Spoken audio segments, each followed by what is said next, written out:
Hello friends. आज मैं आपको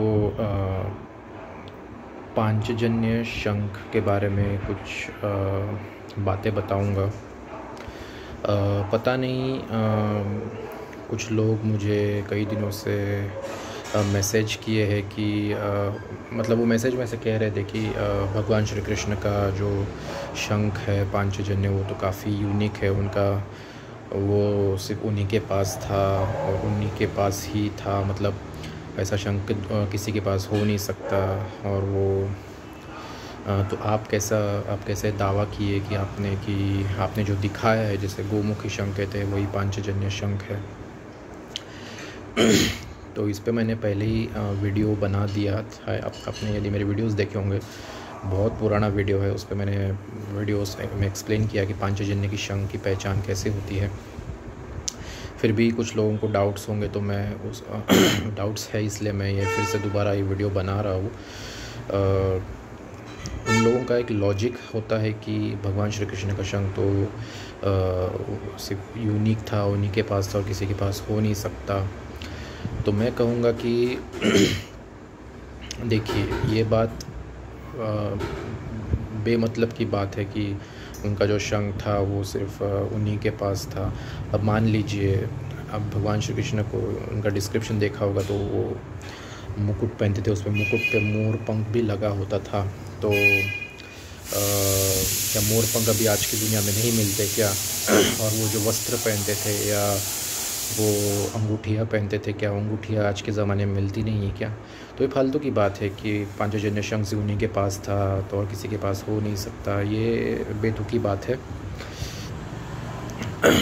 यूनिक इसलिए है कि यदि आपने देखा होगा कि शंख जो है, आपने देखा होगा वामावर्ती या दक्षिणावर्ती कैटेगरी के ही होते हैं, एक लेफ़्ट साइड से एक राइट साइड से ओपन होता है। लेकिन जो गोमुखी या पांचजन्य शंख है वो सेंटर से खुलता है, इसलिए से स्पेशल मध्यवर्ती कैटेगरी का शंख कहते हैं, इसलिए वो यूनिक है। और अवेलेबिलिटी के हिसाब से देखा जाए तो वो भी पूरी तरह से बैन हो चुका है। गवर्नमेंट ऑफ इंडिया ने उसे wild life protection act of India 1972 के तहत उसे बैन कर दिया है। तो वो इसलिए भी रेयर है। कुछ लोग कहते हैं कि वो शंख अभी भी मिलता है, दुर्लभ है, दुर्लभ नहीं है, अभी भी मिलता है। तो मैं उनसे कहूँगा कि आप जाके देख लीजिए, पुरी में जाइए, तमिलनाडु में, कन्याकुमारी में जाइए, आपको कोई ओपनली सेल करता हुआ नहीं दिखेगा। मैं ये नहीं कहता कि कोई बेच रहा होगा। अभी आप पुरी में जाओगे तो एक दो मिलेंगे, लेकिन एज़ कम्पेयर टू जैसे विष्णु शंख है या अन्नपूर्णा शंख है, देवदत्त शंख है, ढेरों की क्वांटिटी में ऐसे लगे रहेंगे, मिलेंगे। लेकिन पांचजन्य जो है वो एक दो पीस हार्डली रखे रहेंगे, क्योंकि गवर्नमेंट ऑफ इंडिया जो है, जो वाइल्ड लाइफ डिपार्टमेंट है, बहुत अच्छा काम कर रही है, ट्रैक डाउन करती है और रेड्स कंडक्ट भी करती है कि जो ओपनली सेल करता है उन्हें भी अवगत कराती है कि ये शंख बैन है, तो वो ओपनली सेल नहीं कर सकते। क्योंकि अभी भी कुछ जो फिशरमैन्स है या जो सी शेल डीलर्स है उन्हें पता नहीं है कि ये शंख बैन हो चुका है। तो गवर्नमेंट ऑफ इंडिया बहुत अच्छा काम कर रही है।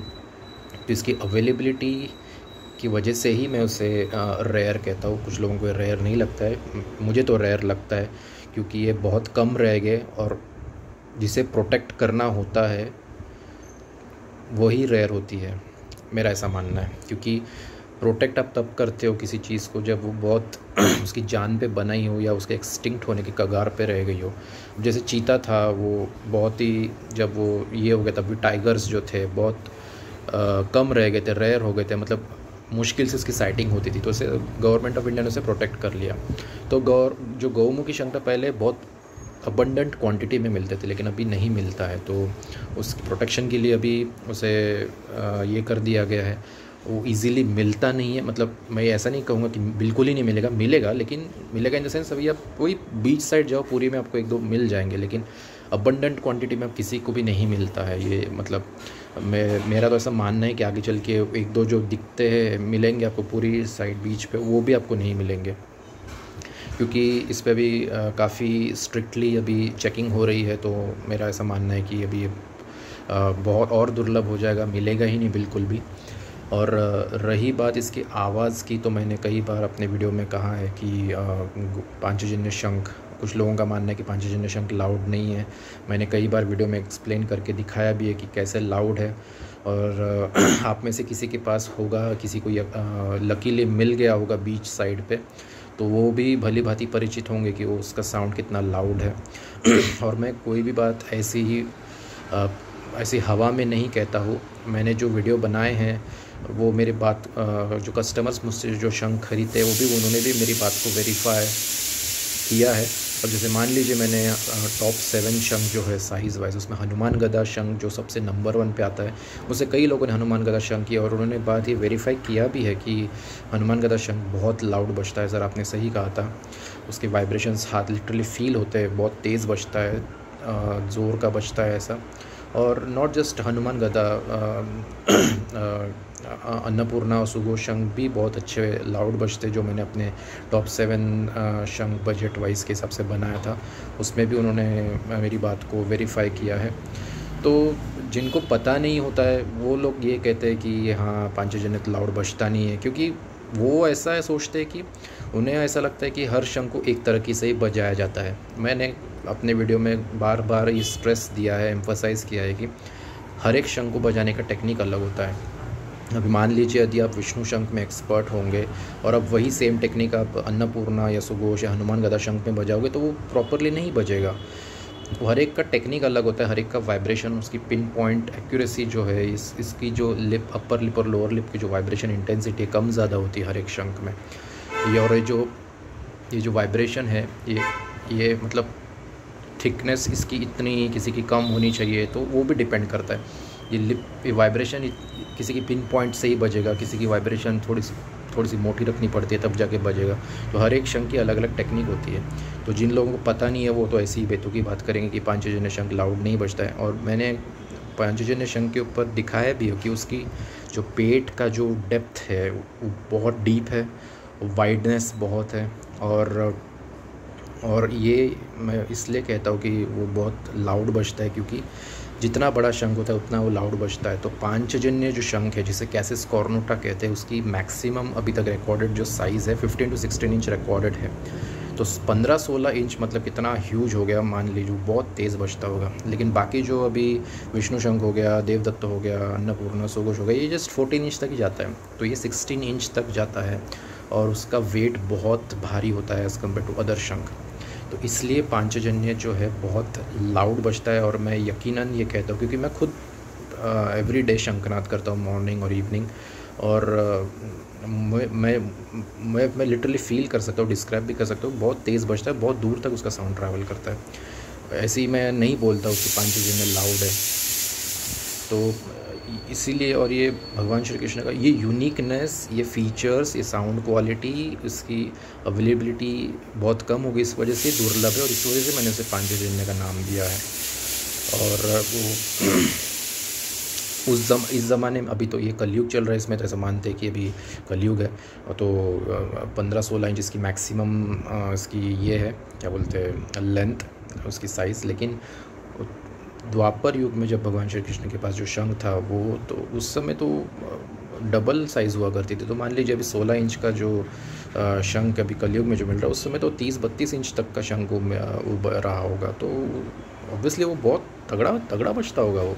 तो इसलिए पांचजन्य जो है, मैं इसे इसलिए गोमुखी को स्पेशली पांचजन्य ही रखा है, क्योंकि दिखना उसकी फीचर्स, उसकी मध्यवर्ती जो स्पेशल कैटेगरी सेंटर से ही ओपन होना, उसका साउंड, सब फीचर्स को मद्देनज़र रखते हुए मैंने उसे पांचजन्य का नाम दिया है। कोई लोग अभी भी पंचमुखी कोई पांचजन्य कहते हैं, क्योंकि वो सही नहीं है, क्योंकि पंचमुखी जो शंख है वो लाउड बजता ही नहीं है और वो छोटा होता है। लेकिन जो बड़ा वाला जो पंचमुखी है, जिसे लैम्बिस ट्रनकाटा कहते हैं, वो तो बैन है, लेकिन वो भी ज़्यादा लाउड नहीं बजता है। मैंने उसे भी आपको डेमोन्स्ट्रेट करके दिखाया था। लेकिन जो गोमुखी शंख है वही असली पांचजन्य शंख है। तो इसे ऐसे सोचिए मत कि वो सिर्फ भगवान श्री कृष्ण के पास ही था तो आजकल वो नहीं मिलता, ऐसी बात नहीं है। मैंने आपको जस्ट एग्जांपल दिया। जो मोर पंख है, वो मोर पंख धारण करते थे, तो आजकल ज़माने में क्या मोर पंख नहीं होता है। डिवाइन शंख था ऐसा कह, लेकिन देखिए डिवाइन वो पर्सनालिटी थी, भगवान श्री कृष्ण खुद एक डिवाइन पर्सन थे। तो उन्होंने अपने जीवन काल में जो जो यूज़ किया, जैसे शंख हो गया, मुकुट हो गया, तो उनसे एसोसिएट होने के वजह से ही उनसे दिव्य बताया गया है। एक्चुअली वो शंख तो जब वो उन्हें मिलने से पहले तो वो नॉर्मल ही शंख था। उन्होंने भी जब वो, यदि आप पांचजन्य शंख की स्टोरी सुने होंगे, वो समंदर से उन्होंने निकाला, जब वो पांचजन्य नाम के जो डीमन था उसे उसका वध करके वो शंख उन्होंने अपने पास लिया। तो उससे पहले तो वो नॉर्मल ही शंख था ना, वो थोड़ी ना डिवाइन था।